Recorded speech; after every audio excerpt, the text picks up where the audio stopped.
Mbak Sil, boleh minta tolong untuk share screen?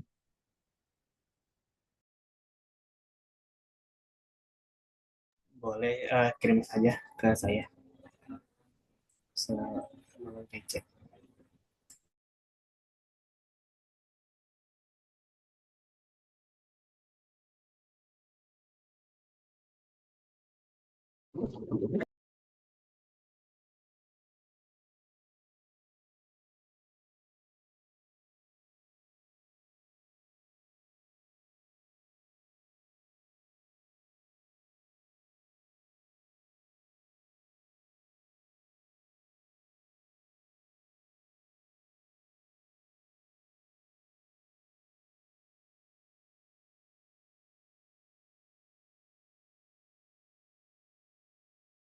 Ya, terima kasih, Basil. Assalamualaikum warahmatullahi wabarakatuh. Selamat siang, kawan-kawan semuanya. Izinkan saya, Muhammad Ragil Firdaus, sebagai moderator dari kelompok 2, untuk akhirnya memulai presentasi kami di pertanyaan nomor 5, yaitu hubungan antara pembedaan ragam tinggi dan ragam rendah dalam diglosia dengan bahasa baku dan bahasa non-baku. Em, Boleh diturunkan, Basil? Ya, kelompok kami eh, ada Putri Oktaviani, Rizky Nur Baroka, dan saya sendiri Muhammad Ragil Firdaus. Untuk selanjutnya, presentasi saya serahkan ke kawan saya. Silakan.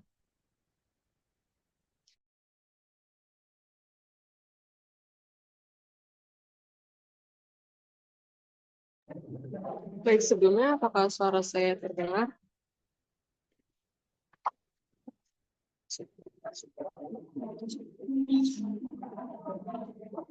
Terdengar Rizky. Oke, baik.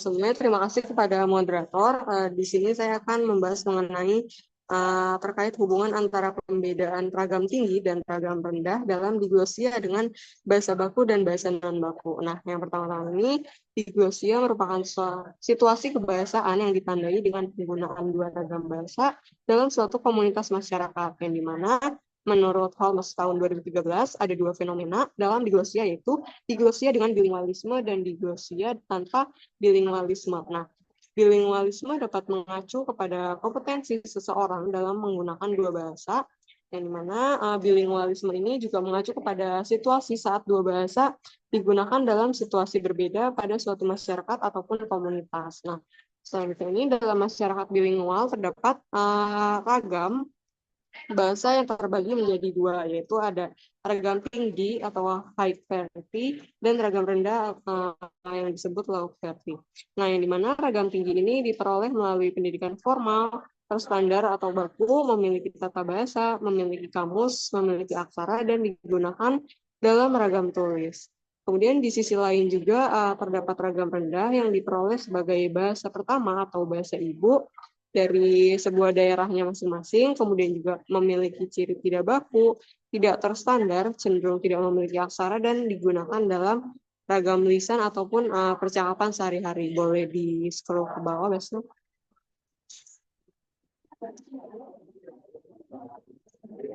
Ya, baik. Terima kasih, Basil. Nah, di sini terdapat ragam tinggi atau ragam T ini umumnya ada situasi resmi yang dimana seperti pidato, kuliah, tulisan berlaras ilmiah murni, dan sebagainya. Nah, sementara itu ragam R ataupun ragam rendah ini sering kita temui pada sebuah percakapan sehari-hari atau pada situasi kasual dan juga intim. Nah, mungkin bisa dikatakan bahwa gejala dari diglosia inilah yang melahirkan adanya ragam bahasa berdasarkan situasi pemakaiannya. Nah, di Indonesia sendiri ini ragam T ini mulai diterapkan ketika Melayu Riau ini dipilih sebagai bahasa wajib di sekolah dasar pada zaman kolonialisme.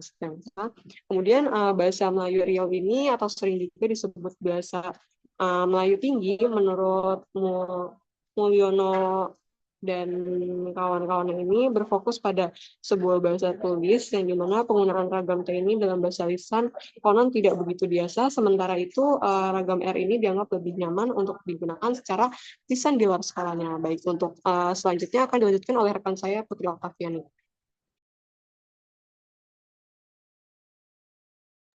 Ya baik, terima kasih Rizky. Boleh di scroll ke bawah lagi, Basil? Ke atas, maaf, maaf.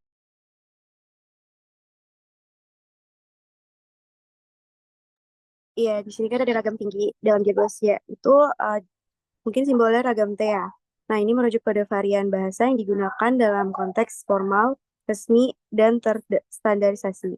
Nah, ini biasanya berupa bahasa baku yang memiliki aturan gramatikal yang ketat.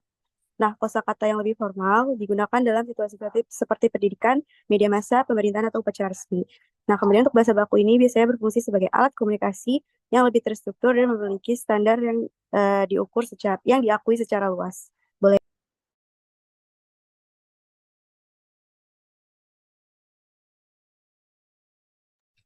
Nah, sementara untuk ragam rendah, yaitu atau ragam R itu dalam diglosia adalah varian bahasa yang digunakan dalam konteks informal, seperti sehari-hari atau lebih baik digunakan dalam interaksi sosial biasa. Nah, ini seringkali merujuk pada bahasa-bahasa non-baku, tidak terikat pada aturan formal, dan dapat bervariasi berdasarkan wilayah atau kelompok sosial, bahkan latar belakang individunya. Nah, untuk ragam non-baku sendiri ini lebih fleksibel sifatnya, karena sering digunakan dalam percakapan antarpersonal, keluarga, atau komunitas tertentu. Nah, di sini kalau teman-teman bisa lihat ya di halaman 94 itu ada tabel situasi dan tabel digunakan ada simbol ragam T dan ragam R. Di sini ada beberapa situasinya, ada kebaktian di gereja, perintah perintah kepala pekerjaan atau pelayan, tukang, surat pribadi, pembicaraan, dan parlemen perkuliahan. Nah, untuk apa sih yang terjadi jika situasinya itu tidak tepat antara ragam T dan ragam R? Nah, ini dapat dilihat juga di paragraf kedua dari halaman 94 di bawah tabel itu, di mana kalau tidak cocok itu menyebabkan si penutur bisa disoroti atau mungkin menimbulkan ejekan dan cemoohan atau tertawaan orang lain apabila situasi dan ragam itu tidak sesuai. Kemudian untuk hubungan antara keduanya ini, diglosia menggambarkan pembagian fungsional antara ragam tinggi dan ragam rendah. Kemudian eh, dalam sebuah masyarakat bahasa. Nah, dalam konteks ini, bahasa baku biasanya digunakan untuk ragam tinggi, sementara bahasa non baku itu cenderung digunakan untuk ragam rendah.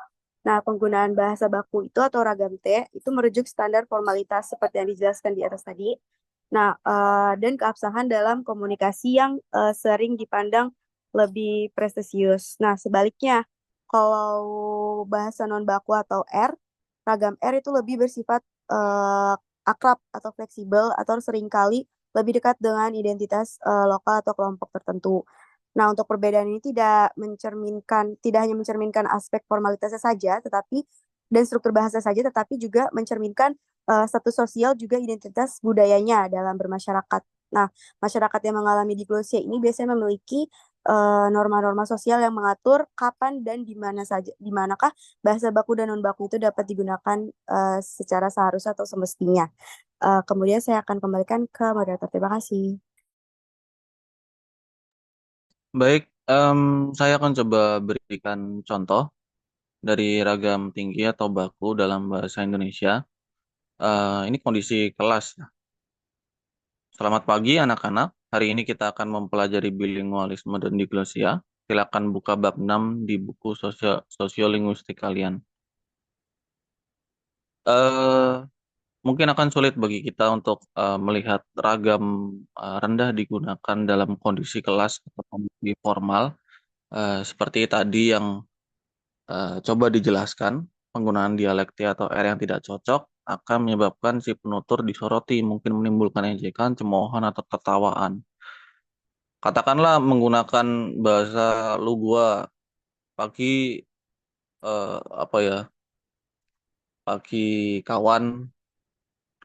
Hari ini lulu pada mempelajari bilingualisme dan diglosia dan ya itu akan sangat-sangat aneh lah. Terlebih ketika menggunakan bahasa Jawa itu lebih aneh lagi. Mungkin akan ya sangat mungkin akan mendapatkan tertawaan atau cemoohan. Kemudian contoh kedua, malam hari ini kita akan adakan diskusi buku Perang Suara karya Hilmar Farid. Pemantik diskusi kali ini adalah kawan Egra. Mari kita baca bersama resensi buku yang telah ditulis Egra sebelum bertukar pendapat. Yaitu dua contoh ragam tinggi atau baku yang sering kita gunakan dalam situasi formal.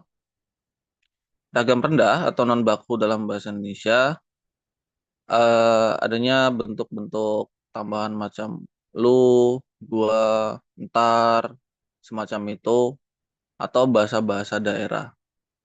Katakanlah seperti contoh, pagi-pagi enaknya nyemil gorengan sih, ntar beliin di Bude Kasmi, sekalian beli kopi ya.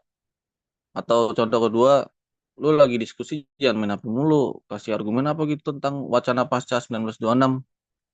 Kasih argumen apa gitu itu bukan satu hal yang bisa dikatakan sebagai ragam tinggi atau baku ya. Ya walaupun apa atau begitu ada dalam KBBI katakanlah, tapi eh, penggunaannya masih salah lah dalam apa namanya tata bahasa Indonesia yang benar. Nah, kita sampai di kesimpulan. Sebenarnya apa yang coba dijelaskan oleh kelompok kami ini sudah banyak coba dijelaskan oleh kelompok sebelumnya kemarin di kelas. Bahkan sudah sampai ke pengembangan konsep diglosia, membicarakan broad diglosia, kemudian overlapping diglosia, double nested diglosia, dan lain sebagainya. Tapi ya demikian coba kami jelaskan dasar dari diglosia kembali. Nah, kesimpulannya pembedaannya dalam diglosia ragam tinggi dan rendah ini berkaitan erat dengan penggunaan bahasa baku dan non baku dalam satu masyarakat. Ragam tinggi identik dengan bahasa baku digunakan dalam konteks formal dan resmi seperti pendidikan, pemerintahan, dan media massa. Sementara itu, ragam rendah cenderung non baku digunakan dalam percakapan sehari-hari bersifat informal dan akrab. Pembagian ini mencerminkan fungsi sosial bahasa dalam masyarakat di mana ragam tinggi menunjukkan prestis, formalitas, dan keteraturan, sedangkan ragam rendah mencerminkan keakraban, fleksibilitas, dan kedekatan dengan identitas lokal. Diglosia menunjukkan adanya norma-norma sosial yang mengatur penggunaan ragam bahasa berdasarkan situasi yang sekaligus mencerminkan dinamika sosial, budaya, dan identitas masyarakat tersebut. Mungkin sekian apa yang bisa kelompok kami coba jelaskan dari pertanyaan nomor 5. Untuk selanjutnya, apakah saya tutup atau lanjut ke tanya jawab? Barangkali ada yang mau bertanya.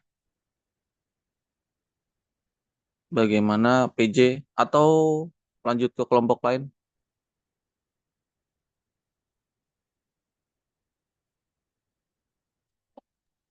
Iya, bagi teman-teman yang mau bertanya, boleh ya di kolom. Nah, silakan untuk bertanya.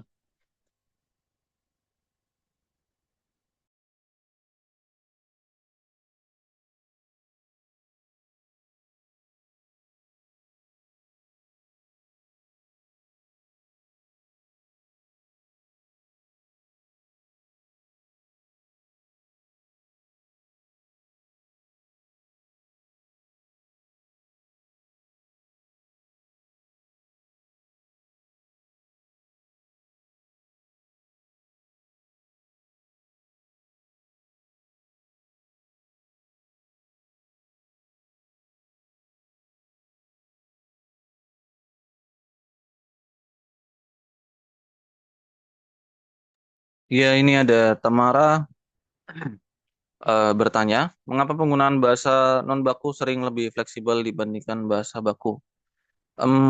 Dari kawan kelompok 2, barangkali ada yang mau menjawab, silakan. Baik, mungkin saya akan mencoba menjawab pertanyaan dari Tamara terkait mengapa penggunaan bahasa non baku itu sering lebih fleksibel dibandingkan dengan bahasa baku. Nah, yang dimana bahasa non baku ini kan sering dianggap lebih fleksibel itu karena tidak terikat oleh suatu aturan tata bahasa yang ketat seperti bahasa baku gitu kan. Nah, dibandingkan dengan bahasa ini, dengan bahasa baku ini cenderung mengikuti kebiasaan dan juga konteks komunikasi dari suatu masyarakatnya yang dimana sehingga lebih mudah disesuaikan dengan situasinya sehari-hari. Misalnya itu seperti percakapan santai ataupun interaksi di lingkungan akrab gitu, yang dimana bahasa non baku ini memungkinkan sekelompok orang ataupun secara pribadi untuk mengekspresikan diri secara lebih bebas ataupun spontan. Nah, selain itu juga bahasa non baku ini sering menggunakan kosakata ataupun ungkapan lokal yang lebih dekat dengan sebuah identitas budaya sehingga terasa lebih personal dan juga mudah dipahami. Nah, mungkin itu saja jawaban dari saya. Apakah sudah terjawab oleh Tamara?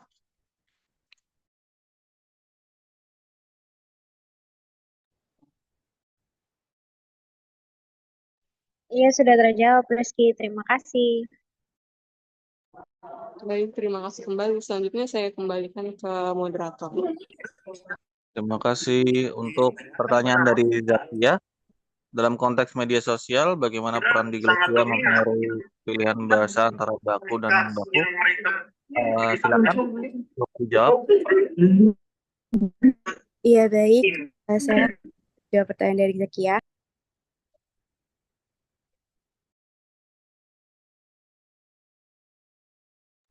Iya, bagaimana diglossia itu mempengaruhi pilihan bahasa antara baku dan non baku dalam media sosial. Nah, untuk diglossia ini kan merujuk pada situasi di mana ada varian bahasa yaitu ragam T dan ragam R, seperti yang sudah dijelaskan. Nah, terus gimana pengaruh diglossia itu dalam pilihan bahasa tersebut dalam bermedia sosial? Nah, kalau di sini kita bisa lihat konteksnya dulu ya, gimana sih masyarakat itu dalam bermedia sosial, misalnya dalam konteks untuk komunikasi, sekedar komunikasi saja, kalau di media sosial itu lebih cenderung memilih bahasa yang lebih non baku atau informal. Misalnya untuk berkomunikasi, agar komunikasi itu bisa berjalan lebih cepat gitu dan lebih efisien. Nah, untuk penggunaannya sendiri itu biasanya lebih santai, kemudian akrab, untuk interaksinya lebih mudah dan biasanya kan dapat dipahami oleh audiensnya gitu. Atau kalau kalau misalnya di media sosial itu kan misalnya kayak pengikut atau followers gitu atau teman sesama jejaring medsos gitu. Nah, kalau untuk konteksnya apa namanya?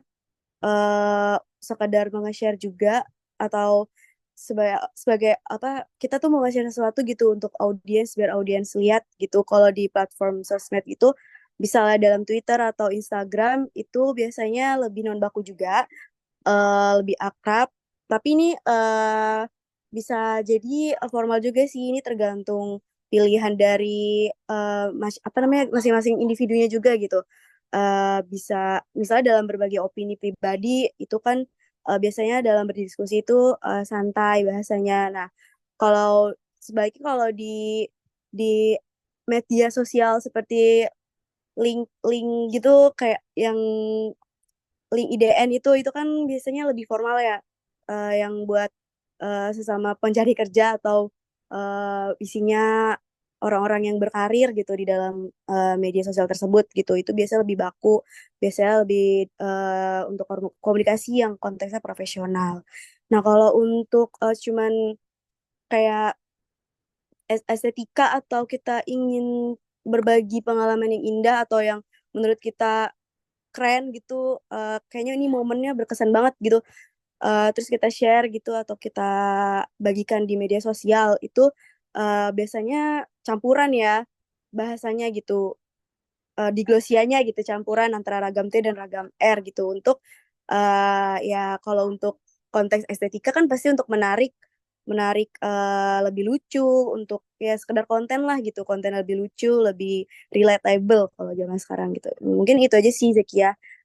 Tergantung dengan konteks dari kita kita tuh menggunakan media sosial itu konteksnya apa dulu gitu. Jadi disitulah akan terlihat bagaimana peran diglossia itu mempengaruhi. Kurang lebih seperti itu Kia. Apakah terjawab? Baik, sudah terjawab Putri. Terima kasih. Sama, terima kasih kembali. Terima kasih sudah menjawab.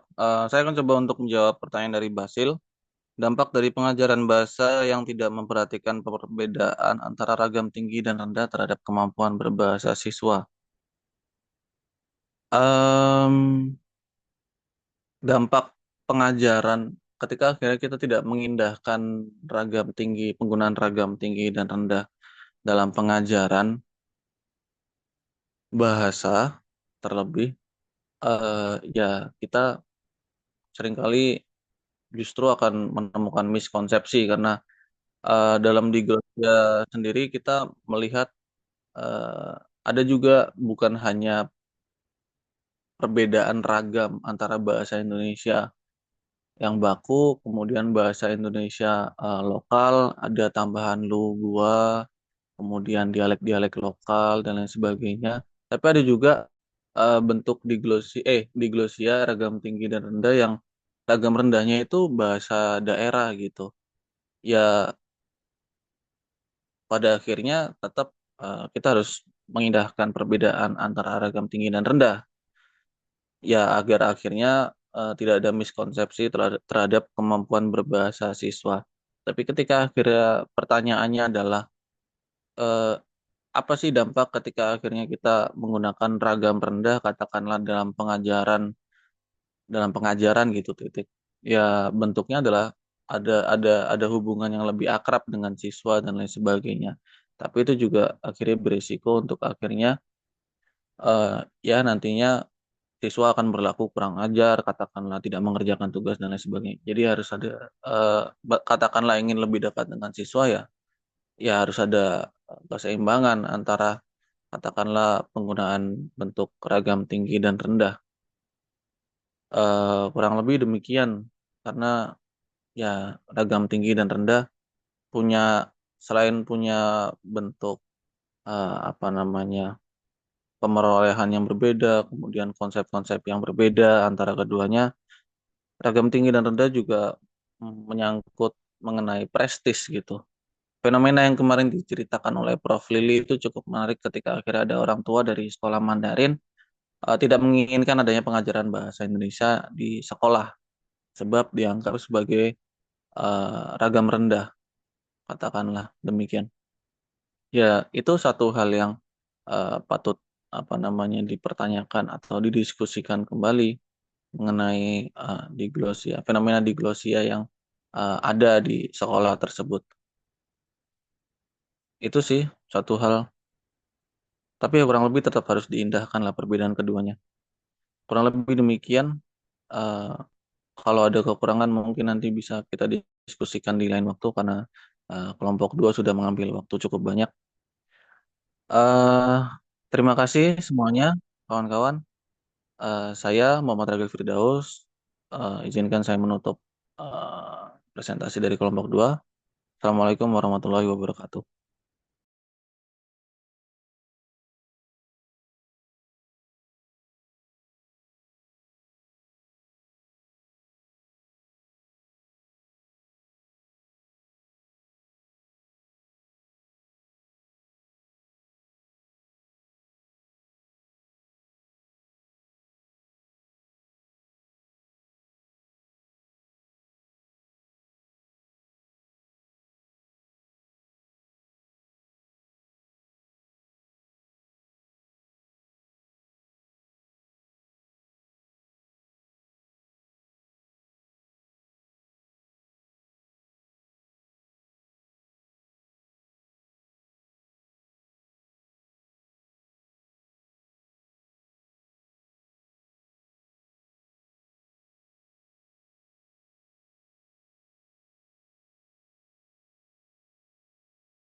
Presentasi. Oke, Bismillahirrahmanirrahim. Izin melanjutkan untuk presentasi dari kami kelompok 6 membahas soal nomor 5 ya. Oke, di sini tentang konsep mengenai masyarakat tutur multilineal yang double overlapping diglosia, double nested diglosia, dan yang linear polyglosia. Oke, boleh digulir ke bawah.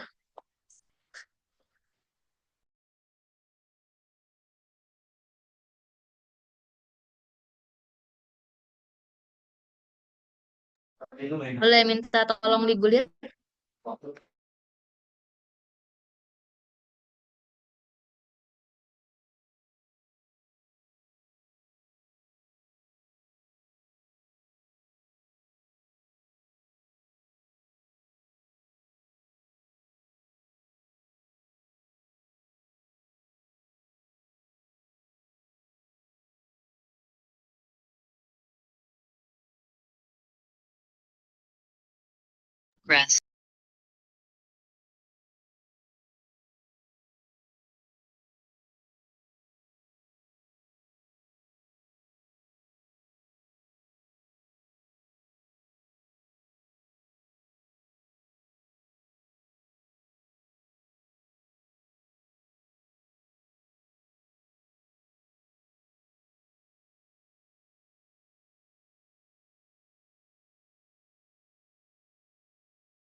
Oke, teman-teman, maaf sebelumnya izin mengambil alih ya. Sebelumnya saya kedengaran ya.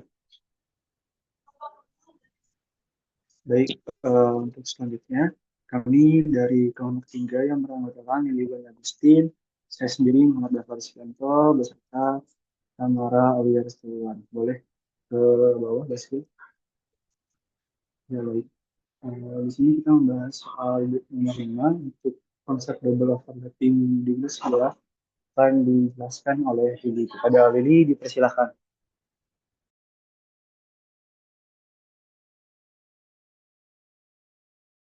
Ya, oke. Baik, di sini saya izin membahas tentang konsep double overlapping diglosia. Ini juga udah sempat sebenarnya dibahas secara uh, tuntas ya oleh kelompok sebelumnya saat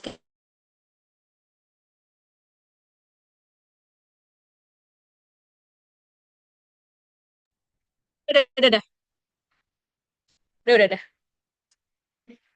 Tapi share screen-nya nggak kelihatan. Suaranya kedengeran. Oke. eh izin melanjutkan, maaf karena terkendala sinyal. Jadi konsep double overlapping diglosia ini sudah sempat dibahas ya oleh kelompok sebelumnya sebenarnya. Kalau kita luring, di sini Fasot dalam Cair dan Agustina tahun 2010 mengembangkan konsep tentang diglosia yang lebih luas atau kemarin kita sebut ataupun kita kenal dengan istilah broad diglosia. Nah, dalam broad diglosia ini perbedaannya tidak hanya dilihat dari penggunaan dua bahasa ataupun dialek secara biner atau lebih, tetapi lebih menekankan pada perbedaan tingkat fungsi kebahasaan yang kemudian disebut dengan diglosia ganda ataupun double overlapping diglosia. Maaf, sini ada kekurangan huruf double nested diglosia dan juga linear polyglosia. Nah, ketiganya ini memiliki ciri khas yang berbeda. Pada double overlapping diglosia ini di sini penekanannya adalah ada pembeda pembedaan ataupun perbedaan situasi derajat dan fungsi kebahasaan yang secara ganda, yakni adanya ragam bahasa tinggi dan juga ragam bahasa rendah, yang mana kalau misalkan teman-teman ingat di pembelajaran linguistik umum ya, di bukunya juga ada di halaman 64, variasi bahasa T ini digunakan dalam situasi-situasi resmi dan dipelajari melalui pendidikan formal, sedangkan untuk variasi bahasa R ataupun bahasa rendah ini sebaliknya, dan bahasa R ini dipelajari secara langsung ataupun didapat secara langsung masyarakat umum gitu. Jadi dalam praktiknya ini di masyarakat ragam bahasa T juga dapat menempati ragam bahasa R pada situasi tertentu sehingga memiliki dua fungsi ganda ataupun yang disebut ini double overlapping diglosia seperti itu. Lalu minta tolong digulir. Contohnya juga udah sempat dibahas juga kemarin ya untuk kasus double overlapping diglosia ini di kelompok sebelumnya, yaitu contoh bahasa pada masyarakat Tanzania ya teman-teman. Si mereka memiliki tiga bahasa, ada bahasa pemakaiannya, ada bahasa Inggris, ada bahasa Swahili, ada bahasa daerah, yang mana di sini bahasa Swahilinya ini bisa menempati bahasa T ataupun bahasa tinggi dan juga bisa menjadi bahasa rendah. Nah, untuk di Indonesia sendiri sebenarnya kalau ngambil contoh kasus double overlapping diglosia ini belum ditemui ya karena seperti yang dibahas oleh Billy kemarin, kita tidak masuk ke konsep yang ini. Tapi untuk di negara-negara lain juga saya mencari tahu untuk kasus double overlapping diglosia belum menemui teman-teman. Jadi mungkin untuk contoh kasus double overlapping diglosia ini, contohnya sudah kita bahas ya kemarin ya, di masyarakat bahasa di Tanzania. Boleh digulir?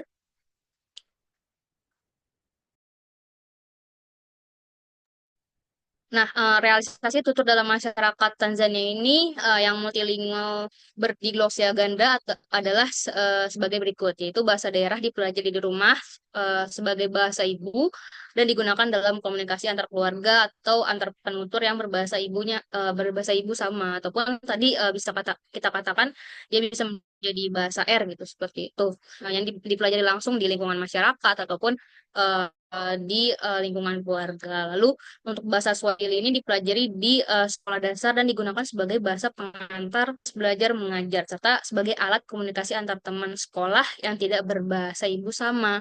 Maka dari cara pemerolehannya dan fungsi penggunaannya, bahasa daerah adalah bahasa R tadi seperti yang saya katakan, dan bahasa Swahili berstatus sebagai bahasa T karena dipelajari di pendidikan formal seperti itu dan digunakan di tempat-tempat yang formal gitu. Lalu kemudian ketika anak-anak Tanzania ini memasuki pendidikan yang lebih tinggi, mereka harus belajar bahasa Inggris sebagai mata pelajaran dan menggunakan sebagai bahasa pengantar.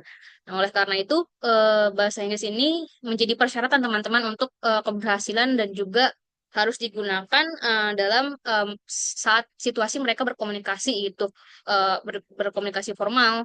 Maka status bahasa Inggris ini berubah statusnya menjadi bahasa T ataupun bahasa tinggi terhadap bahasa Swahili yang tadi sempat bisa menjadi bahasa T, bisa menjadi bahasa R. Nah, ketika dihadapkan dengan bahasa Inggris, maka bahasa Swahili akan menjadi bahasa rendah dan bahasa Inggris menjadi bahasa T. Nah, mengapa menggunakan bahasa Swahili untuk interaksi informal dan mengapa bukannya bahasa daerah? Karena ya tadi pelajar-pelajar yang pemuda-pemuda di Tanzania itu masing-masing menggunakan bahasa daerah yang berbeda-beda, bahasa ibunya berbeda dan tidak dapat dijadikan lingua franca di antara sesama mereka. Nah, kira-kira begitu gambaran tentang double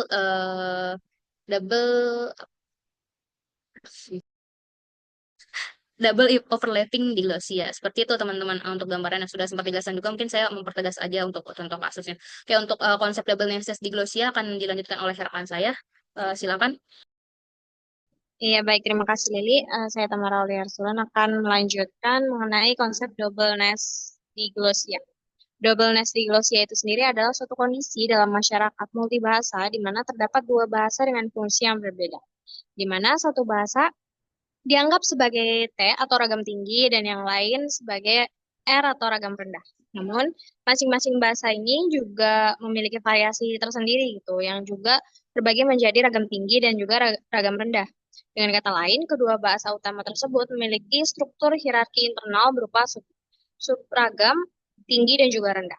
Nah, sebagai salah satu contoh adalah Kalapur, yakni sebuah desa di utara Delhi, India, yang merupakan contoh nyata double nest diglossia, sebagaimana dijelaskan oleh Gompers tahun 1964, di mana masyarakat di Kalapur ini menggunakan dua bahasa utama, yakni bahasa Hindi yang dipelajari melalui pendidikan formal di sekolah dari warga kota atau kontak dengan pihak luar. Bahasa ini juga memiliki status sebagai bahasa T dalam masyarakat. Nah, kemudian ada bahasa Kalapur, yang merupakan salah satu variasi bahasa Hindi yang dipelajari secara alami di rumah dan digunakan dalam komunikasi lokal sehari-hari. Bahasa ini dianggap sebagai bahasa atau ragam R dalam masyarakat. Namun, baik bahasa Hindi maupun bahasa Kalapur memiliki subragam yang berbeda berdasarkan konteks penggunanya. Nah, bahasa Kalapur ini memiliki dua variasi, yakni Safboli, ragam tinggi, yang merupakan variasi yang cenderung lebih formal, bersih, dan cenderung mendekati bentuk bahasa Hindi. Ragam ini digunakan dalam situasi yang membutuhkan kesopanan lebih tinggi, seperti berbicara dengan orang yang dihormati, atau dalam pertemuan resmi di tingkat lokal. Nah, sebagai contoh, bahasa yang digunakan saat berbicara dengan tetua desa atau tamu luar. Kemudian, terdapat ragam rendah dalam bahasa Kalapur, yakni Motiboli, yang merupakan adalah variasi informal dan kasual yang digunakan untuk komunikasi informal sehari-hari, seperti berbicara dengan teman sebaya atau anggota keluarga. Ragam ini bersifat kasual, penuh dengan unsur lokal, dan tidak terlalu memperhatikan aturan formal bahasa. Nah, contoh dari Motiboli ini sendiri adalah bahasa yang digunakan dalam candaan atau obrolan santai di rumah. Nah, kemudian dalam bahasa Hindi yang merupakan ragam tinggi dalam Kalapur memiliki dua variasi lagi, yakni gaya oratoris yang merupakan ragam tinggi, yang merupakan gaya yang digunakan dalam situasi yang sangat formal seperti ceramah, pidato, atau acara resmi lainnya. Ragam ini lebih terstruktur, sopan, dan dipenuhi elemen-elemen yang mempertegas formalitas. Nah, contoh dari gaya oratoris ini adalah bahasa yang digunakan dalam pidato kenegaraan atau khutbah di masjid. Nah, kemudian dalam bahasa ini, gaya percakapan ragam rendahnya adalah salah satu bentuk bahasa Hindi yang digunakan dalam interaksi sehari-hari yang lebih santai, seperti percakapan dengan teman, keluarga, atau dalam pasar. Ragam ini tidak formal gaya oratoris dan lebih bersifat spontan serta mudah dipahami. Nah, contoh dari gaya percakapan ini adalah bahasa yang digunakan dalam obrolan ringan di warung atau dengan tetangga. Nah, jadi jika dibagikan situasi kebahasaan doubleness diglosia di Halapur adalah sebagai berikut. Nah, ini merupakan tabel dari bahasa Hindi dan juga Halapur, yang dimana keduanya masing-masing terdapat ragam tinggi dan juga ragam rendah. Boleh di-scroll ke bawah sedikit. Ya, bagan tersebut menjelaskan fenomena doubleness diglosia yang terjadi dalam masyarakat di Kalapur. Dalam situasi ini ada dua bahasa utama yang memiliki peran berbeda, yakni bahasa Hindi dan juga bahasa Kalapur. Keduanya dibedakan berdasarkan fungsi dalam masyarakat sebagai bahasa dengan status ragam tinggi dan juga ragam rendah. Namun, baik bahasa Hindi maupun bahasa Kalapur masing-masing memiliki sub-ragam yang dibedakan lagi berdasarkan konteks penggunaannya. Boleh di-scroll ke bawah, Basil. Ya, kemudian pembahasan selanjutnya mengenai konsep linear poliglosia akan dipaparkan oleh rekan saya. Terima kasih.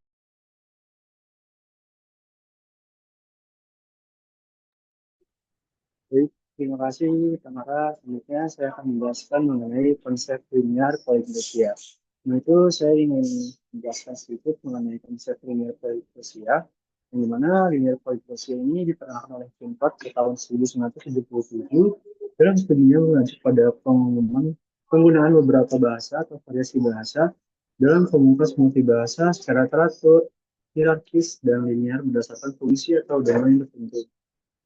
Dalam konteks ini, setiap bahasa ataupun variasi bahasa memiliki peran spesifik dan digunakan sesuai dengan situasi tertentu. Linear poliglosia menggambarkan struktur masyarakat yang memiliki bahasa, yang dimana bahasa-bahasa tersebut disusun secara hierarkis dari yang paling formal hingga informal, atau dari fungsi yang lebih resmi hingga pribadi.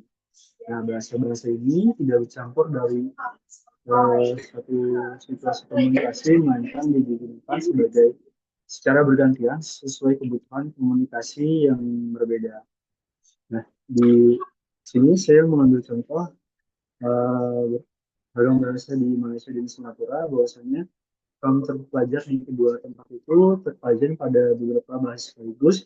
Ini bahasa Inggris baku, bahasa Inggris, bahasa Mandarin, dan bahasa Cina sesuai dengan asal penuturnya, serta bahasa Melayu, baik bahasa Melayu resmi maupun bahasa Melayu sehari-hari yang dipakai untuk keperluan transaksi jual beli. Nah, bahasa Inggris baku dan bahasa Melayu ini resmi menempati status lebih tinggi di antara bahasa lain.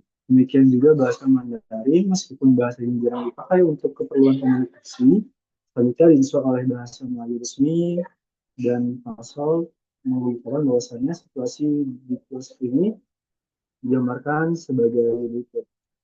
Boleh di slide berikutnya. Nah, ini badannya secara linear bahasa di Malaysia, teman-teman. Yang pertama itu bahasa Inggris resmi, yang dimana menempati tingkat tertinggi satu, bahasa Malaysia tingkat tinggi kedua, sesuai oleh bahasa Mandarin, bahasa Inggris empat, bahasa Cina utama, bahasa Cina ibu, bahasa Cina lain, bahasa Melayu pasar. Boleh coba lagi Mas ya. Nah, tadi kan sudah dijelaskan bahwa bahasa Inggris menempati P1 bahwasannya P1 ini tingkat tinggi dengan bahasa formal dan prestisius, sedangkan tingkat 2 itu ada bahasa Malaysia sendiri sebagai bahasa nasional, sedangkan bawahnya dilanjut sama bahasa Mandarin yang digunakan sebagai konteks pendidikan dan komunikasi formal di komunitas Cina. Nah, di bawahnya tingkat tinggi ada bahasa tingkat menengah yang ditempati oleh bahasa Inggris dan disusul oleh bahasa Cina utama. Ini M1 ini menengah satu dan M2 ini menengah kedua. Selanjutnya yang terakhir itu bahasa tingkat rendah. R1 ditempati oleh bahasa Cina ibu yang dialeknya dianggap sebagai bahasa asal keluarga, sedangkan R2 selain R ini dialek Cina yang lainnya, sedangkan R- ini bahasa Melayu pasar yang dimana bahasa ini sebagai perantara ataupun minimal pangkal untuk perdagangan komunikasi sehari-hari antar kelompok etnis. Boleh sekali lagi, Mas? Ya. Mungkin segitu aja pemaparan dari saya. Selanjutnya dikembalikan lagi ke Lili. Terima kasih.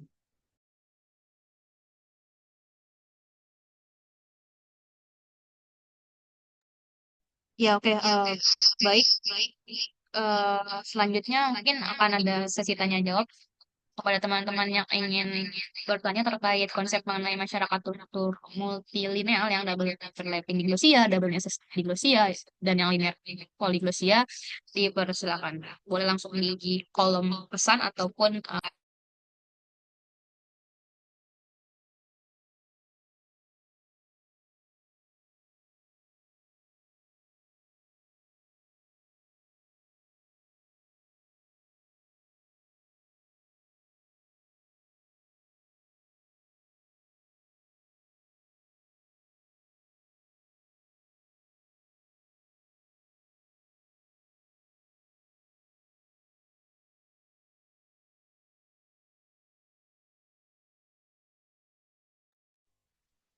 oke, boleh teman-teman langsung ini isi langsung yang ingin bertanya boleh langsung.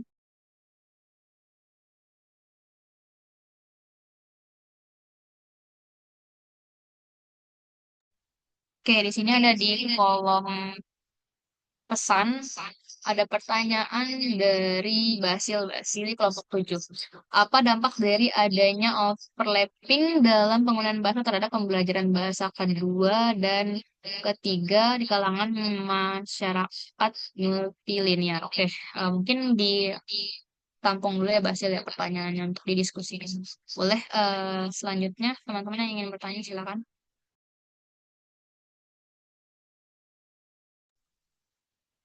Ya, di sini ada pertanyaan dari Israni kelompok 4. Pertanyaannya adalah mengapa double nested diglosia penting untuk dipahami dalam kajian sosial linguistik? Oke, baik. Ada lagi mungkin?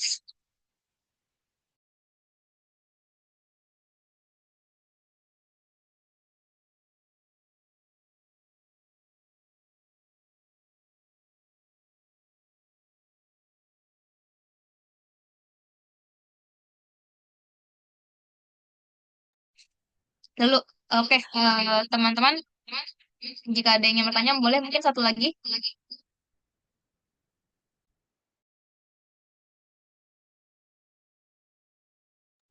Sambil coba kami jawab ya pertanyaannya. Mungkin untuk pertanyaan Israni terlebih dahulu ya. Boleh mungkin kepada Tamara. Silakan.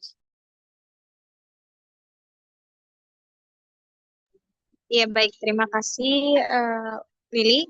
Saya izin bertanya pertanyaan Islani Septianti dari kelompok 4. Yang dimana pertanyaannya yakni mengapa double nest diglosia penting untuk dipahami dalam kajian sosial linguistik. Ya, double nest diglosia itu penting karena mencerminkan kompleksitas hubungan antara bahasa, fungsi sosial, dan juga konteks penggunaan. Pemahaman ini membantu menganalisis bagaimana masyarakat memanfaatkan bahasa untuk menegosiasikan identitas, status sosial, dan juga interaksi sehari-hari. Begitu Israni, apakah dapat dipahami? Terima kasih. Oke, baik. Terima kasih Tamara dan Israni atas jawaban dan pertanyaannya. Oke, coba kita Saya akan mencoba menjawab pertanyaan Mbak Sil ya. Apa dampak dari adanya overlapping dalam penggunaan bahasa terhadap pembelajaran bahasa kedua dan ketiga di kalangan anggota masyarakat multilinear.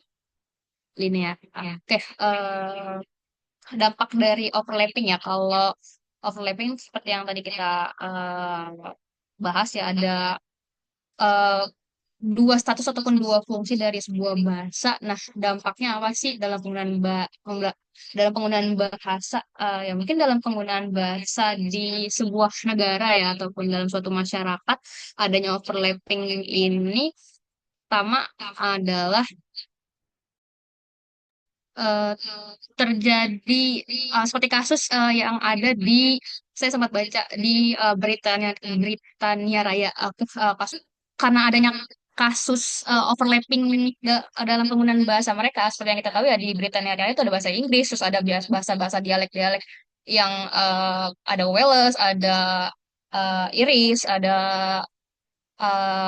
bahasa-bahasa lain ya, yang terbagi menjadi beberapa dialek gitu, bahasa Inggrisnya ataupun bahasa daerah sana gitu ya. Nah, akibat adanya overlapping ini timbul eh, kebingungan untuk status bahasa dan juga terjadi eh, apa ya, konflik lah untuk eh, menetapkan mana sih bahasa resmi dari sebuah daerah ataupun sebuah negara seperti itu, ataupun bahasa mana yang dianggap penting ataupun bahasa mana yang dianggap lebih fungsional untuk digunakan ataupun efektif digunakan dalam komunikasi sehari-hari dalam negara tersebut gitu. Terjadi pertentangan, terjadi urusannya bisa berpengaruh ke politik juga seperti itu, karena terjadi tadi kebingungan dan juga konflik antara mungkin masyarakat daerahnya dan juga mungkin masyarakat yang merasa masyarakat yang merasa pemikirannya harus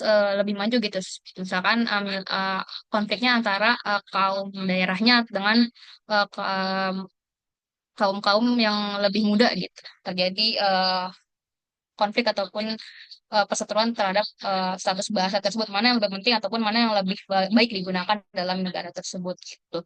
Nah, terus apa juga dampaknya terhadap pembelajaran bahasa kedua dan ketiga di kalangan anggota masyarakat multilinear. Oke, kurang lebih sama ya jawabannya seperti itu. Untuk negara-negara ataupun masyarakat yang bahasanya multilinear, ya itu tadi terjadi kebingungan ataupun konflik-konflik internal antara masyarakat itu sendiri dalam menentukan bahasa mana yang lebih baik ataupun bahasa mana yang harus diakui menjadi bahasa dalam masyarakat tersebut gitu. Karena terjadinya uh, double overlapping ataupun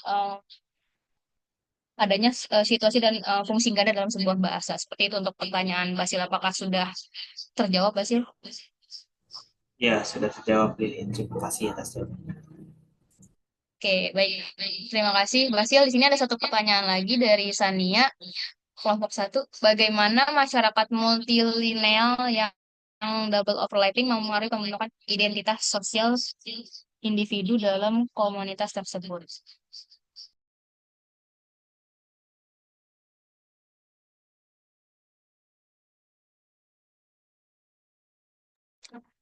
Oke, mungkin kurang lebih pertanyaannya hampir sama ya dengan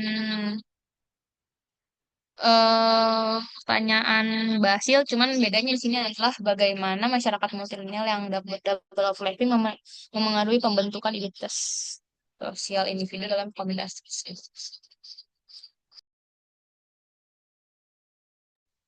Oke, akan coba didiskusikan terlebih dahulu ya, Sania.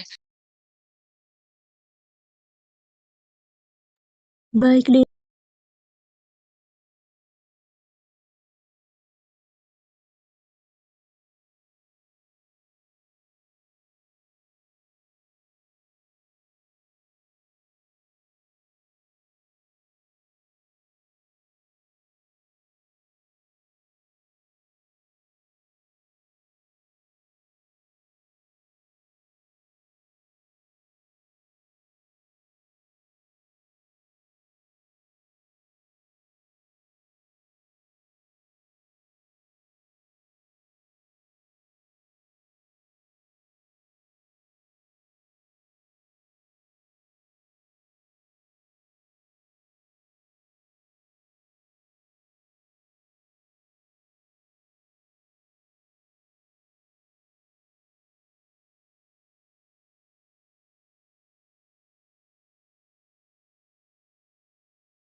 Ya, di sini saya ingin menjawab pertanyaan dari saya teman-teman. Pertanyaannya itu bagaimana masyarakat mengerti lingkungan yang gambar itu mempengaruhi pembentukan identitas sosial individu dalam komunitas tersebut. Jadi dalam konsep multi bahasa bahwasanya setiap masyarakat memiliki kemampuan bahasa lebih dari dua teman-teman. Jadi kemungkinan itu individu tersebut memiliki eh, atau pasti dalam beberapa bahasa atau dialek yang mencerminkan berbagai aspek identitas mereka. Jadi misalnya kalau misalkan seseorang mungkin menggunakan bahasa daerah saat berinteraksi dengan kelompok etnisnya, eh, ataupun bahasa nasional untuk konteks formal dan bahasa asing untuk komunikasi global.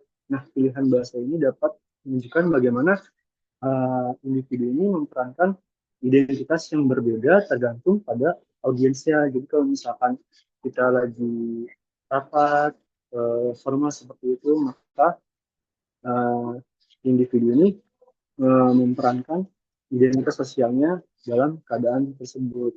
Kalau misalkan sedang bertemu dengan teman, mungkin itu lebih ke konteks informal seperti itu. Terus kalau misalkan eh, masyarakat ada dua etnis yang dominan, mungkin individu itu terasa tertekan untuk memilih salah satu bahasa untuk menunjukkan loyalitasnya seperti itu. Seperti itu kurang lebihnya. Ini apa dapat di. Baik, dapat dimengerti Dava. Terima kasih. Oke, baik. Mungkin sekian ya penjelasan dari ataupun sesi tanya jawab yang dapat kami lakukan dari kelompok 6 terkait konsep double overlapping diglosia, double nested diglosia dan juga linear polyglosia. Oke, mungkin cukup. Kurang dan lebihnya mohon dimaafkan. Wabillahi taufiq wal hidayah. Kami cukupkan. Wassalamualaikum warahmatullahi wabarakatuh. Saya kembalikan ke kelompok berikut.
Oke, udah kelihatan belum?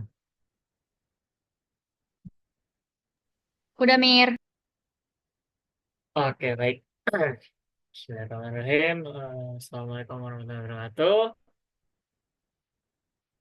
Selamat siang menjelang sore teman-teman semua. Di sini kami dari kelompok 4 yang akan membahas tentang keempat macam masyarakat dalam kaitannya dengan hubungan diglosia dan bilingualisme. Di sini dengan kelompok dengan anggota kelompoknya ada Israni Septianti, ada Audi Diandra Mulyana, dan saya sendiri Amir Kusuma Wardana.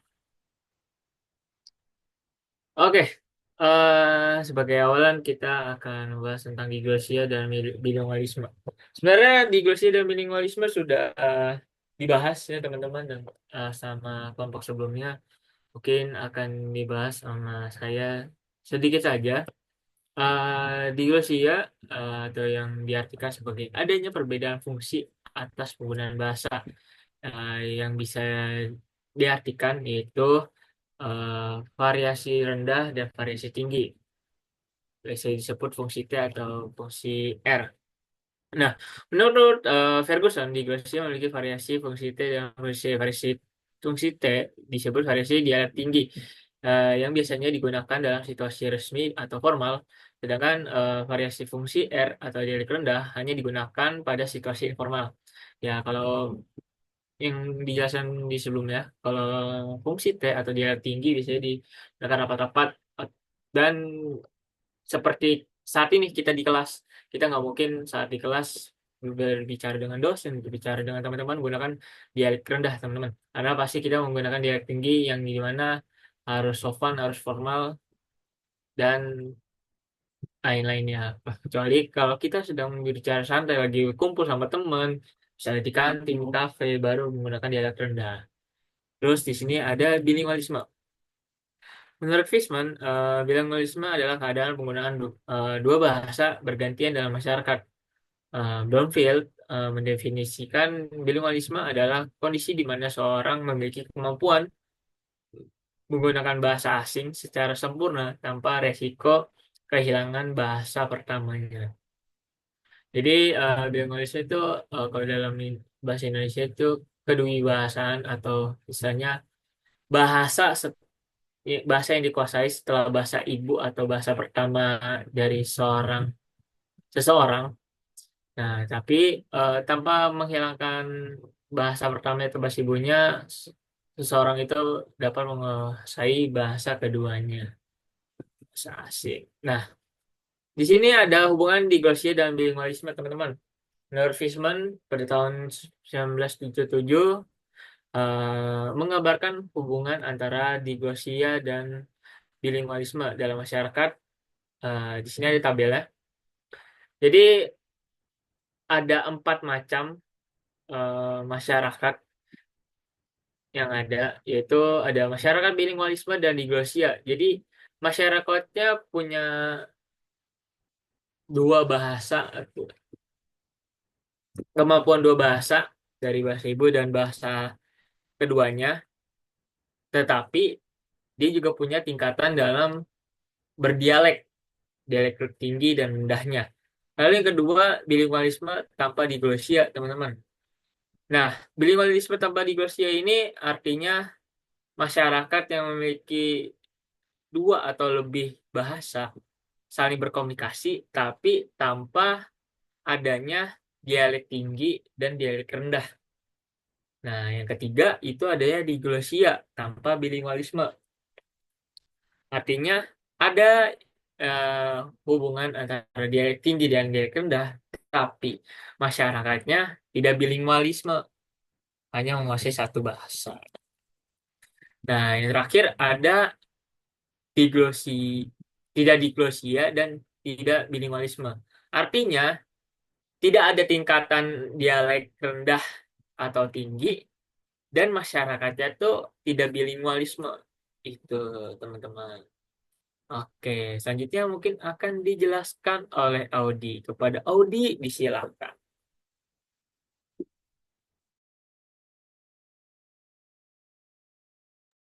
Baik, terima kasih Amir. Selanjutnya di sini ada bilingualisme dan diagnosia seperti yang tadi dijelaskan Amir, tapi saya akan menjelaskan lebih rincinya di mana dalam masyarakat di bilingualisme dan diagnosia ini hampir setiap orang mengetahui ragam atau bahasa T atau bahasa tinggi atau bahasa formal tadi atau bahasa R juga. Di sini jadi mereka memahami dan mengetahui kedua tingkatan bahasa tersebut dan kedua ragam bahasa itu akan boleh disalin di selanjutnya. Digulir, Mil, boleh.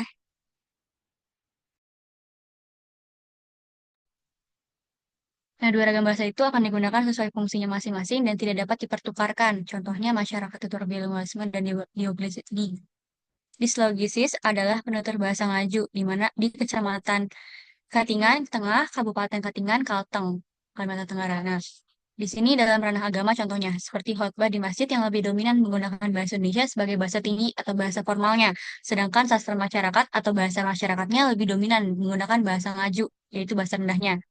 Seperti pada saat berbicara dengan keluarga, teman, dan dalam transaksi jual beli, mereka menggunakan bahasa rendah, yaitu bahasa ngaju. Boleh selanjutnya itu yaitu ada di bilingualisme tanpa diglosia, di mana dalam masyarakat yang bilingualis ini tetapi tidak diglosis, terdapat sejumlah individu yang bilingual, tapi mereka nggak bisa membatasi penggunaan bahasa itu untuk satu situasi bahasa dan yang lainnya, atau situasi yang lain pula. Jadi mereka cuma dapat menggunakan bahasa yang manapun untuk situasi manapun dan tujuan apapun. Contohnya seperti masyarakat ini tuh ada di daerah perbatasan antara dua negara, atau juga seringkali masyarakat yang menggunakan bahasa dari kedua negara tersebut secara alami dalam kehidupan sehari-hari. Contohnya itu ada di perbatasan antara Indonesia dan Malaysia, yaitu ada Pulau Sebatik, di mana masyarakat di Pulau Sebatik ini seringkali beralih antara bahasa Indonesia dan juga bahasa Melayu dalam percakapannya. Jadi nggak menentukan tinggi rendahnya dari percakapan tersebut, mereka menggunakan kedua bahasa itu. Tuh. Dari saya cukup sekian, saya kembalikan kepada moderator Amir. Terima kasih. Oke, terima kasih Audi. Selanjutnya akan dijelaskan oleh Rani. Kepada Rani, disilakan.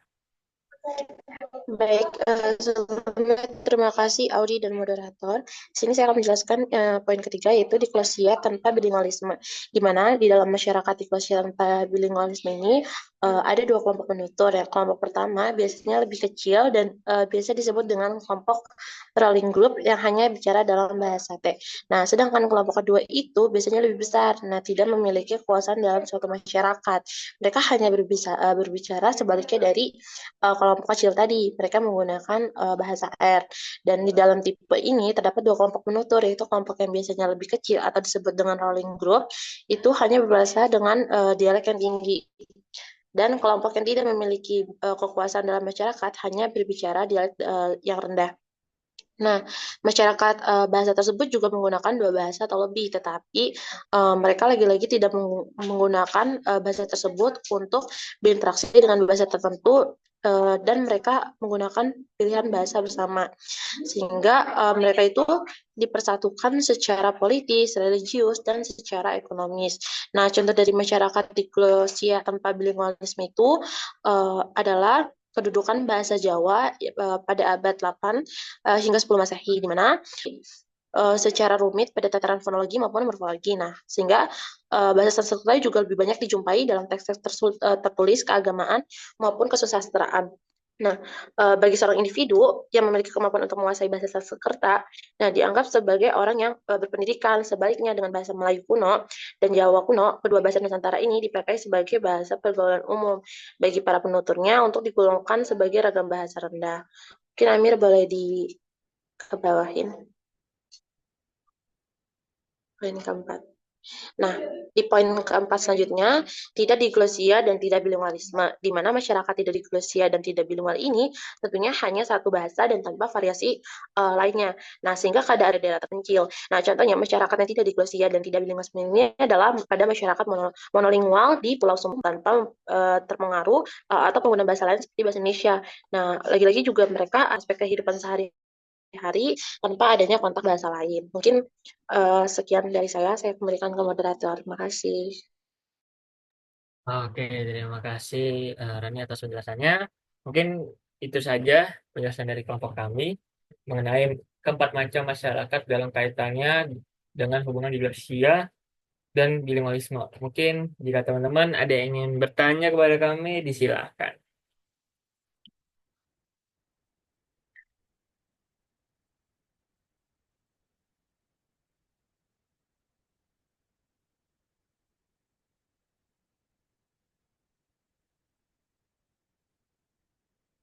Yuk, ada yang ingin bertanya?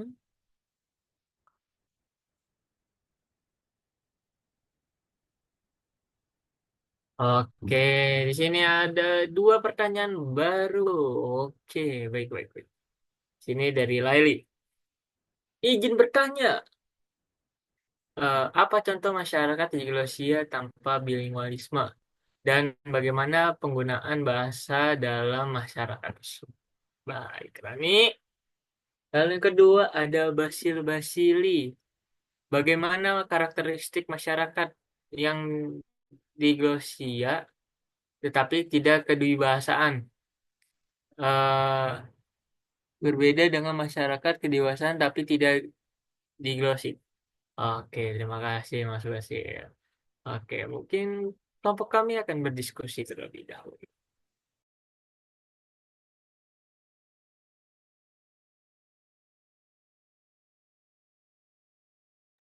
Oke, di sini ada lagi teman-teman yang ingin bertanya. Ada Ade Rahman. Izin bertanya. Baik, boleh. Untuk penggunaan dua bahasa, apakah ah terdapat kejadian mengenai perubahan penggunaan tersebut, baik diri diglosia dan bilingual? Oke, terima kasih Ade Rahman. Pertanyaannya, kelompok kami akan berdiskusi terlebih dahulu.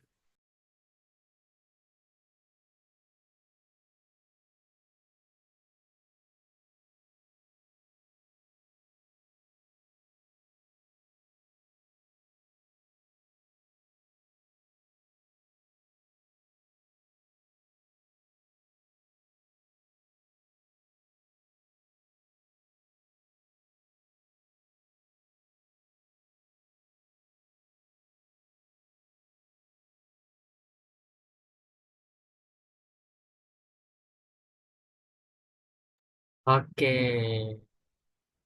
baik. Nah, si- eh, dari kelompok kami akan mencoba menjawab. Silakan kepada Rani. Baik, sebelumnya terima kasih moderator. Di sini saya ingin menjawab pertanyaan dari Laili Istiqomatristasari. Tadi pertanyaan tadi kan apa contoh masyarakat tanpa bagaimana penggunaan bahasa dalam masyarakat tersebut. Nah, menurut saya contoh masyarakat di Glesia tanpa bilingualisme itu seperti yang dijelaskan ya pada masyarakat Jawa di abad ke-8. Dan lebih lanjutnya bahwa dalam masyarakat ini waktu dulu itu menggunakan bahasa Sanskerta, tetapi lagi-lagi menggunakan rada yang membahas keagamaan dan kesusastraan, di mana fonologi dan morfologi itu menjadi hal yang kompleks. Nah, bahasa ini dianggap sebagai simbol pendidikan dan status tinggi. Sebaliknya bahwa bahasa Melayu kuno dan Jawa kuno digunakan sebagai bahasa sehari-hari yang digolongkan sebagai ragam bahasa rendah. Mungkin itu saja yang dapat bisa saya jawab. Apakah sudah cukup? Baik, terima kasih.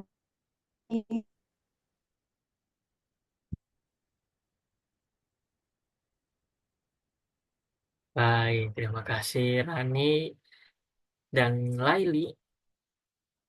Terima kasih kepada Rani yang telah menjawab dan Laili atas pertanyaannya. Kita lanjut kepada Odi, silakan.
Oke, baik.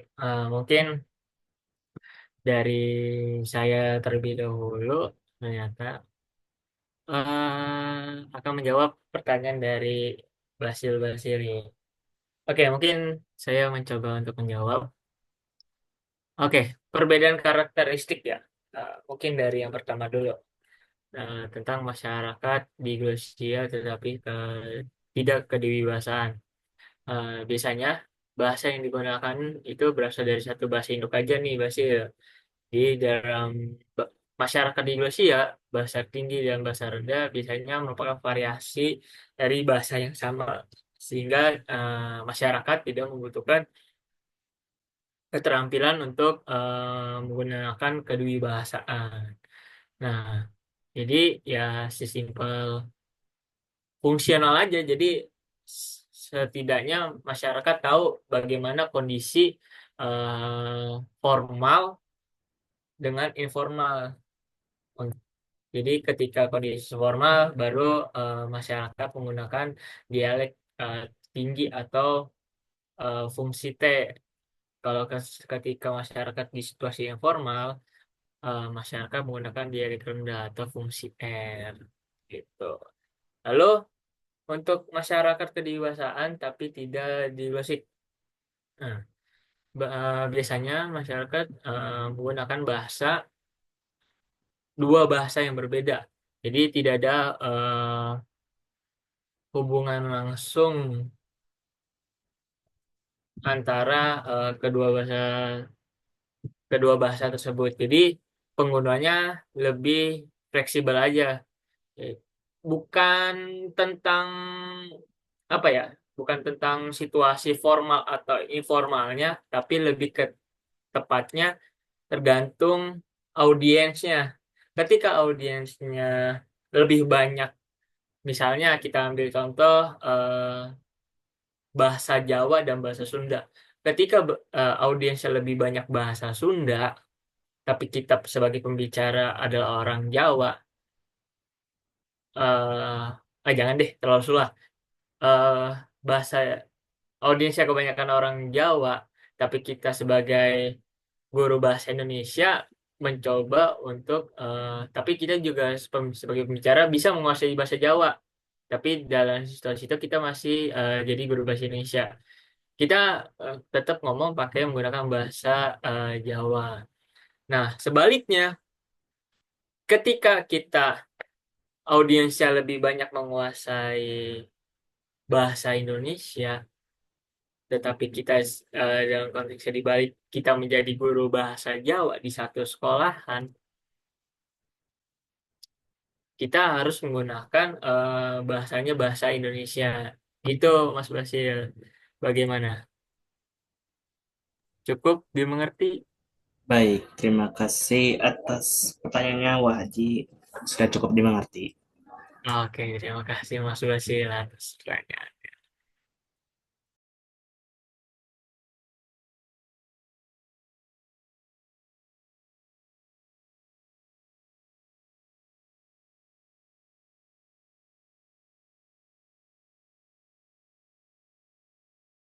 Oke, selanjutnya saya silakan Kak Audi untuk menjawab pertanyaan Adi Rahma.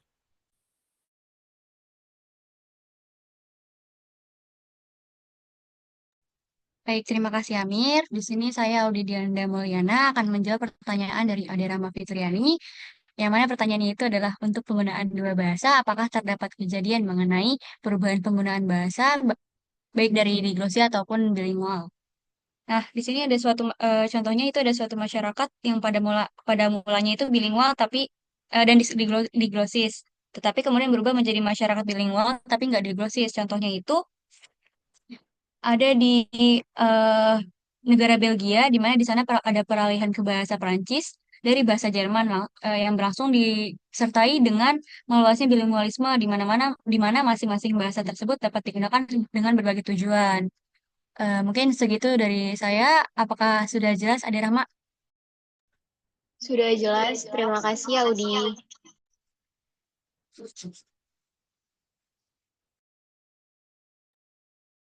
Oke, terima kasih Audi atas jawabannya dan Ade Rahma atas pertanyaannya. Oke, karena semua pertanyaannya sudah terjawab, mungkin sekian dari kelompok kami. Kurang lebihnya mohon maaf.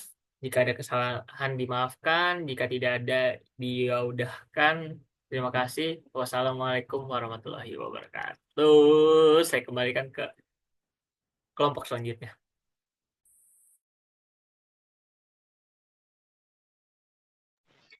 Oke, terima kasih kelompok 4. Mungkin lanjut ke kelompok 5 ya.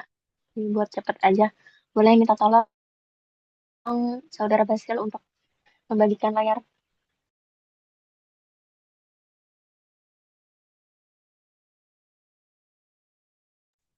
Eh, untuk kelompok 5 siapa ya?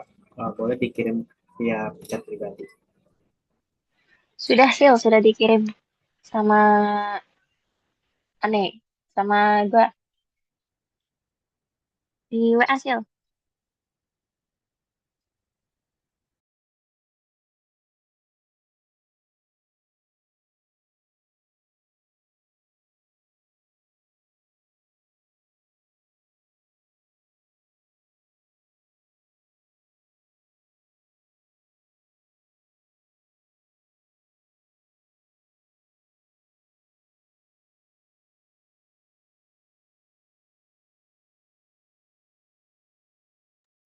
Oke, baik. Terima kasih, Basil. Bismillah. Saya izin buka. Assalamualaikum warahmatullahi wabarakatuh. Kami dari kelompok 5, em, kelompok 5 izin untuk memaparkan hasil diskusi terkait keadaan masyarakat tutur yang berbahasa pertama, bahasa Sunda di Bandung yang mempunyai verbal repertoire dari segi bilingualisme dan diglosia. Boleh salin dia selanjutnya? Oke, untuk anggota dari kelompok 5 yaitu ada Adi Setiarlini, Fatimah Najima, dan saya sendiri Yasmin Nurul Wafa. Boleh digulir? Oke, selanjutnya terkait keadaan masyarakat tutur dari segi bilingualisme akan dijelaskan oleh saya. Oke, baik.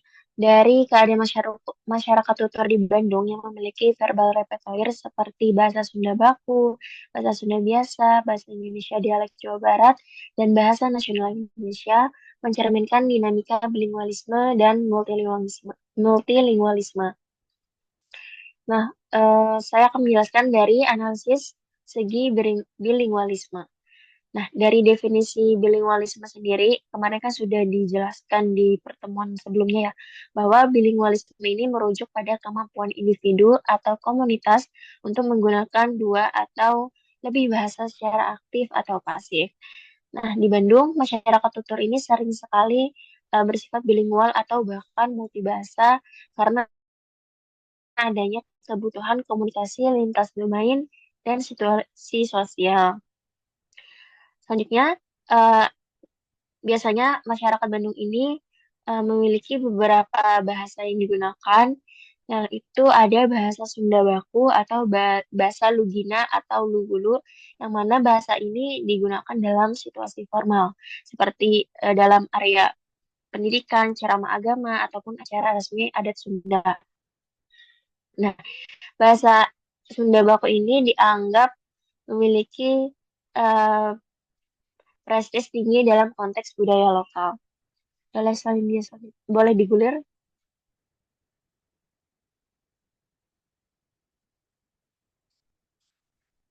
Boleh digulir, Basil?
Baik, saya izin melanjutkan dari ada kesalahan teknis. Selanjutnya, tadi kan sudah ya bahasa Sunda Baku yang digunakan dalam situasi formal. Lalu selanjutnya ada bahasa Sunda biasa, yang mana bahasa Sunda biasa ini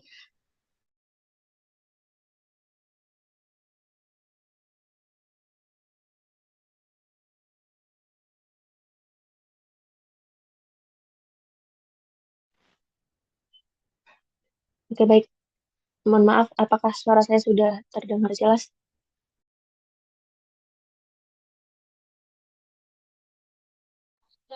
Dengar, Min. Oke, baik, izin melanjutkan ya teman-teman. Tadi ya, ada bahasa Sunda Lugulu sama bahasa Sunda biasa. Selanjutnya ada bahasa Indonesia dialek Sunda, yang mana bahasa Indonesia yang kesunda-sundaan. Nah, bahasa Indonesia dialek Sunda ini merupakan bentuk adaptasi bahasa Indonesia dengan pengaruh leksikal, fonologis, dan sintaksis dari bahasa Sunda. Nah, biasanya bahasa ini digunakan dalam interaksi semi formal ataupun dalam komunikasi lintas kelompok etnis di Bandung. Nah, selanjutnya ada bahasa nasional Indonesia yang mana digunakan dalam domain resmi seperti pemerintahan, pendidikan, media, dan komunikasi dengan orang yang tidak memahami bahasa Sunda. Selanjutnya yaitu uh, ada bilingualisme dalam konteks Bandung. Nah, yang pertama ada jenis bilingualisme. Jadi jenis bilingualisme itu ada dua. Yang pertama bilingualisme koordinatif, yang mana penutur ini memisahkan bahasa Sunda dan bahasa Indonesia berdasarkan domain penggunaan. Misalnya bahasa Sunda di rumah dan bahasa Indonesia di sekolah. Selanjutnya ada bilingualisme subordinatif, yang mana penutur ini lebih dominan dalam bahasa Sunda, sering memadukan unsur-unsur bahasa Sunda saat menggunakan bahasa Indonesia. Lalu ada switching dan mixing, yang mana kode switching ini adalah peralihan antara bahasa Sunda dan bahasa Indonesia yang sering terjadi dalam percakapan informal, misalnya untuk menyesuaikan dengan lawan bicara ataupun konteks. Boleh agak digulir? Selanjutnya itu ada kode mixing, yang kode mixing ini berarti penggabungan unsur-unsur kedua bahasa, seperti frasa Sunda dalam kalimat berbahasa Indonesia yang menunjukkan fleksibilitas eh, linguistik masyarakat Bandung.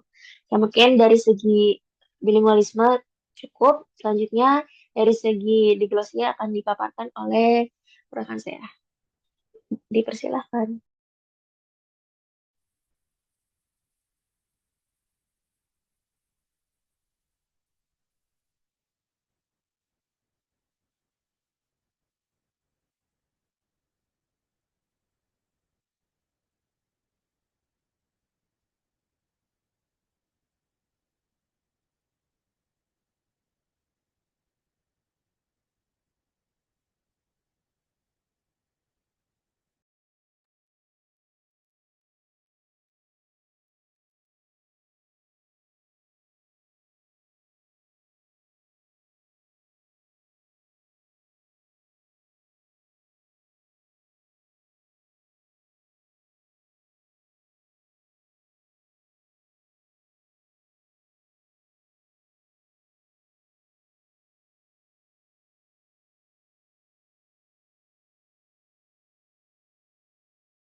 Nah, selanjutnya yaitu mengenai keadaan masyarakat itu kan beberapa pesan budaya Sunda di Bandung ini melakukan beberapa perkalian dari segi dikosia.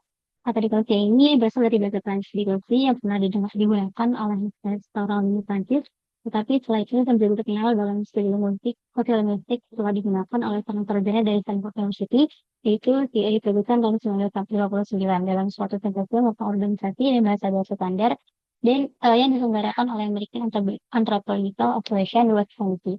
Kemudian Ferguson menjadikan lebih terkenal lagi istilah tersebut dengan sebuah artikelnya yang lebih dipercaya. Nah, masyarakat Turki Bandung ini memiliki berbagai repertoire bahasa, seperti bahasa Sunda, bahasa Luna, bahasa Sunda biasa, bahasa Indonesia yang dipengaruhi bahasa Sunda, serta bahasa Indonesia nasional dan dapat dilihat dalam hal dikosia. Dikosia ini merupakan situasi di mana dua atau lebih variasi bahasa digunakan secara bergantian sesuai dengan konsep visualnya. Dalam konsep ini terdapat pembagian antara variasi tinggi atau variasi rendah. Yang pertama itu variasi tinggi, biasanya digunakan dalam sudut formal seperti pendidikan, acara resmi, atau tulisan ilmiah dan sastra. Lalu yang kedua itu variasi rendah, lebih sering digunakan dalam komunikasi sehari-hari, percakapan santai, atau di lingkungan yang tidak formal. Lalu di sini terdapat fenomena dialektika di Bandung. Yang pertama yaitu bahasa Sunda Baku atau bahasa Lubuna. Bahasa ini cenderung digunakan dalam konteks formal, misalnya pada acara adat, pidato resmi, atau karya sastra. Sebagai variasi tinggi, bahasa Sunda Baku memiliki aturan penggunaan yang lebih ketat dan jarang digunakan dalam ucapan sehari-hari. Yang kedua yaitu bahasa Sunda biasa. Boleh diguril. Bahasa Sunda biasanya digunakan untuk percakapan sehari-hari, seperti di rumah, pasar, atau lingkungan kecil lainnya. Sebagai bahasa bahasa rendah, bahasa ini lebih santai dan tidak terlalu terikat pada aturan bahasa yang formal. Lalu yang ketiga yaitu bahasa Indonesia dengan logat Sunda. Bahasa Indonesia yang dipengaruhi oleh bahasa Sunda ini sering digunakan dalam situasi informal. Biasanya bahasa ini menjadi ciri khas masyarakat Bandung dan mencerminkan identitas budaya lokal. Lalu yang keempat, boleh diundur sebagai bahasa negara, bahasa Indonesia digunakan dalam konteks formal seperti di sekolah, tempat kerja, media, atau pemerintahan. Bahasa ini memiliki fungsi sebagai platform satu bangsa dan memiliki status yang lebih tinggi dibandingkan bahasa daerah.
Nah, baik, itu selanjutnya mengenai fraksi pendukung masyarakat itu dan berbahasa pertama bahasa Sunda di Bandung itu memiliki faktor terlain.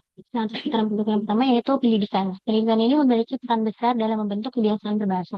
Di Bandung ini, bahasa Indonesia digunakan sebagai bahasa pengantar sekolah dalam konteks formal, di mana dan bahasa Sunda ini tetap digunakan untuk berkomunikasi di sekolah. Hal ini mengarah pada bilingualisme dalam penggunaan bahasa Sunda, di mana masyarakat yang lebih memiliki kosakata yang bisa praktis, kembali mengandalkan bahasa Indonesia dan interaksi yang lebih luas. Boleh dilihat. Lalu yang kedua yaitu faktor dari mobilitas sosial. Bandung ini sebagai kota besar dan pusat ekonomi menarik penduduk dari berbagai daerah yang membawa pengaruh terhadap perubahan pola komunikasi. Dalam lingkungan perkotaan, masyarakat lebih cenderung menggunakan bahasa Indonesia sebagai bahasa penghubung antar kelompok. Sementara bahasa Sunda digunakan dalam lingkungan yang lebih terbatas dan formal, seperti di kalangan dan komunitas. Hal ini menciptakan fenomena diklosia, di mana bahasa Sunda dipakai dalam konteks tertentu, seperti percakapan sehari-hari dan bahasa Indonesia digunakan dalam situasi formal seperti pekerjaan dan pendidikan. Boleh digulir. Lalu faktor yang ketiga itu keadaan budaya. Masyarakat Bandung masih mempertahankan bahasa Sunda sebagai simbol identitas dan kebanggaan lokal. Kemudian di sisi lain, mereka sadar akan pentingnya penggunaan bahasa Indonesia dalam kehidupan sehari-hari dan yang lebih luas. Semua faktor ini saling berinteraksi dan membentuk dinamika bahasa yang menggambarkan bilingualisme dan diplomasia dalam kehidupan masyarakat yang berbahasa pertama bahasa Sunda di Bandung. Ini dikembalikan lagi ke moderator. Terima kasih. Baik, terima kasih Najma yang sudah memaparkan. Mungkin cukup sekian dari kelompok kami. Buat teman-teman yang ingin bertanya, mungkin bisa nanti menghubungi dari kelompok kami aja karena waktunya sudah lewat dari jamnya ya. Izin saya tutup. Terima kasih. Wassalamualaikum warahmatullahi wabarakatuh.